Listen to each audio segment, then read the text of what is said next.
আসসালামু আলাইকুম। আজকের এই ভিডিওতে আমি দেখাবো উইন্ডোজ 10 অথবা উইন্ডোজ 11 অপারেটিং সিস্টেমকে আমরা কিভাবে লাইসেন্স কির সাহায্যে অ্যাক্টিভেট করতে পারি। তো চলুন শুরু করা যাক। আমরা আপনাদেরকে ঠিক এমন দেখতে একটি উইন্ডোজের লাইসেন্স কি প্রোভাইড করেছি। আপনি জাস্ট এই লাইসেন্সটিকে প্রথমে কপি করে নেবেন। কপি করার পর আমরা আমাদের উইন্ডোজের স্টার্ট যে মেনুটি আছে সেই মেনুতে আসব। আসার পর এখান থেকে ACTV মানে অ্যাক্টিভেশন, জাস্ট এই শব্দটুকু লিখলেই এখানে আমরা অ্যাক্টিভেশন নামে একটি অপশন দেখতে পাবো। অ্যাক্টিভেশন অপশনটাতে ক্লিক করার পর আমাদের সামনে ঠিক এমনটি ইন্টারফেস আসবে এবং দেখতে পাচ্ছেন যে আমাদের এখানে কোনো প্রোডাক্ট কি অ্যাড করা নেই এবং আমাদের উইন্ডোজটি অ্যাক্টিভেট নয়। তো আমি যেটি করব, এইখানের একটু নিচের দিকে খেয়াল করলে দেখতে পাবেন যে চেঞ্জ প্রোডাক্ট কি নামে একটি অপশন আছে। এই অপশনটিতে ক্লিক করব। ক্লিক করার পরে একটু আগে যেই লাইসেন্স কিটি আমি কপি করেছিলাম সেই লাইসেন্স কিটে পেস্ট করে দিব। মাউসের রাইট ক্লিক করে পেস্ট করতে পারি অথবা কিবোর্ড থেকে Ctrl+V প্রেস করেও পেস্ট করতে পারি। এরপর আমরা এখান থেকে নেক্সট বাটনে ক্লিক করব। নেক্সট বাটনে ক্লিক করার পরে আমাকে জিজ্ঞেস করতেছে যে আমি উইন্ডোজটি কি অ্যাক্টিভেট করতে চাচ্ছি। জি, আমি অ্যাক্টিভেট করতে চাচ্ছি, তাই আমি অ্যাক্টিভেশনে ক্লিক করব। অ্যাক্টিভে ক্লিক করার পর আমাদের একটু সময় নিতে পারে, এটি সার্ভারের সাথে কানেক্টেড হচ্ছে। তো আপনাদের ঠিক এভাবে আসবে, আনএবল টু অ্যাক্টিভ উইন্ডোজ। কোনো সমস্যা নেই, এটি আমরা অ্যাক্টিভেট করে ফেলব। আমাদেরকে ছোট্ট একটি কাজ করতে হবে। আমরা এখান থেকে ক্লোজ বাটনে ক্লিক করব।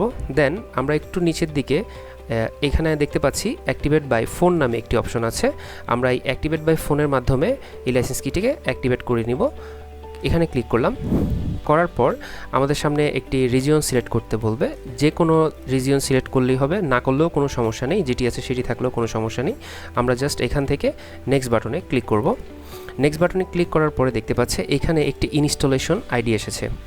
আপনি ঠিক এই ইনস্টলেশন আইডির একটি স্ক্রিনশট আমাদেরকে পাঠিয়ে দিবেন এবং আমরা ফিরতি মেসেজে আপনাকে একটি কনফার্মেশন আইডি দিব।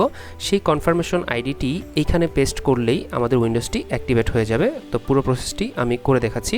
প্রথমে এটির স্ক্রিনশটটিকে আমি তুলে নিচ্ছি।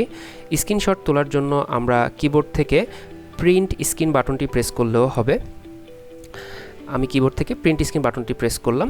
দেন আমি এখান থেকে পেইন্ট যে টুলটি আছে সেই পেইন্ট টুলে আসলাম। এবার যে স্ক্রিনশটটি আমরা তুলেছিলাম সেটি জাস্ট পেস্ট করে দিলাম। আপনারা চাইলে যে কোনো পদ্ধতিতেই স্ক্রিনশট তুলতে পারেন, কোনো সমস্যা নেই, শুধু আমাদেরকে এই অংশটুকু পাঠালেই হবে। এই স্ক্রিনশটটি আমাদেরকে পাঠানোর পরই আমরা আপনাকে ঠিক এমন একটি কনফার্মেশন আইডি সেন্ড করব। তো এই কনফার্মেশন আইডিটুকুই আমরা জাস্ট এখানে এন্টার কনফার্মেশন যে কোড অপশনটি আছে সেখানটাতে ক্লিক করে পেস্ট করলেই আমাদের উইন্ডোজটি অ্যাক্টিভেট হবে। আমরা এখানে ক্লিক করলাম। ক্লিক করার পর ABCD যে ঘরগুলো আছে এখানের মধ্যে আমরা এই কনফার্মেশনের কোডটিকে পেস্ট করব। তো আমি করে দেখাচ্ছি। জাস্ট আমরা ডাবল ক্লিক করে সিলেক্ট করব, Ctrl+C দিয়ে কপি করে এখানে এসে সিঙ্গেল পেস্ট করব। আমরা Ctrl+C দেন Ctrl+V এভাবে করে আমি পেস্ট করছি। ওকে, পেস্ট হয়ে গেলে এবার আমরা অ্যাক্টিভ যে বাটনটি আছে সেই বাটনটিতে ক্লিক করব। অ্যাক্টিভ উইন্ডোজে আমরা ক্লিক করার সাথে সাথেই আমরা জাস্ট দেখতে পাবো যে আমাদের অ্যাক্টিভেশন প্রসেসটি কমপ্লিট হয়ে যাবে এবং আমাদের সামনে একটি মেসেজ আসবে। আমরা দেখতে পাচ্ছি যে thanks, you are all done, then close. আমরা ক্লোজ বাটনে ক্লিক করব এবং আপনারা দেখতে পাচ্ছেন এখন যে আমার উইন্ডোজ 10 প্রো উইন্ডোজ অ্যাক্টিভেটেড হয়ে গিয়েছে। আর নিচে যে রেড কালারের দাগগুলো ছিল, নট অ্যাক্টিভেটেড যে অপশনগুলো ছিল, সব কিছু চলে গিয়েছে। তো এভাবেই আমরা উইন্ডোজ 10 অথবা 11 অ্যাক্টিভেট করতে পারি লাইসেন্স কির সাহায্যে। ধন্যবাদ জানিয়ে আজকের টিউটোরিয়ালটি এখানে শেষ করছি। আসসালামু আলাইকুম।